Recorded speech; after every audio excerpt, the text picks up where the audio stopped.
The Waterfront, Homestead, Pennsylvania, a glimmering shopping and entertainment complex along the Monongahela River. But long before there were chain restaurants and retail stores, this place was something else entirely. It was once home to steel, to struggle, and to something much darker.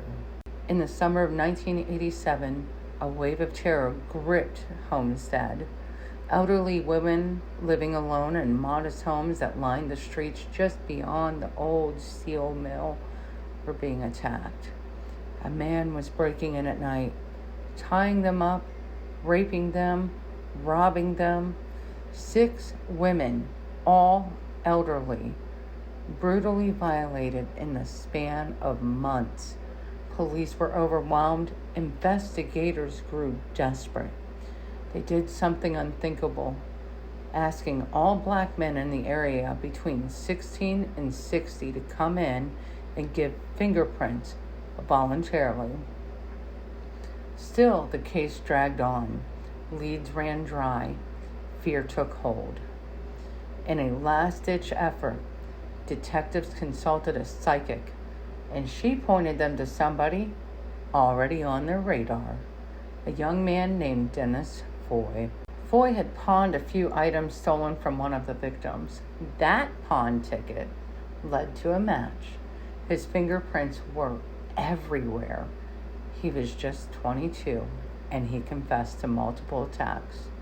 In 1989, Dennis Foy was convicted, sentenced to 1 to 200 years in prison.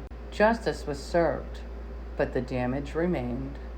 For the women who survived, their homes were no longer sanctuaries. For the community, Homestead was changing fast. The mill was closing, jobs were gone, and slowly, so were the houses. The very homes where the victims had once lived, all of them, were bulldozed in the 1990s.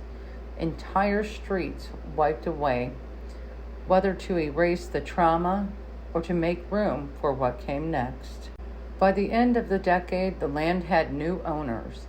Developers transformed the old steel grounds and the neighborhoods around it into one of the largest shopping complexes in the region.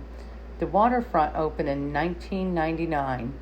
Today it stretches across 260 acres in Homestead, West Homestead, and Munhall. Few visitors know the truth about the ground beneath their feet, that some of this land wasn't just forged in steel, but soaked in silence and violence. In 2016, nearly 30 years later, a new round of DNA testing confirmed what survivors already knew. Dennis Foy was the man who had terrorized them. His appeals were denied. The evidence was airtight, but the city had long moved on. Today, the Waterfront is bright, loud, busy, restaurants, boutiques, movie theaters. But there's no sign, no plaque, no memorial. Nothing to remember the women whose lives were shattered, whose homes were erased. Some histories are buried. This one, it was paved over.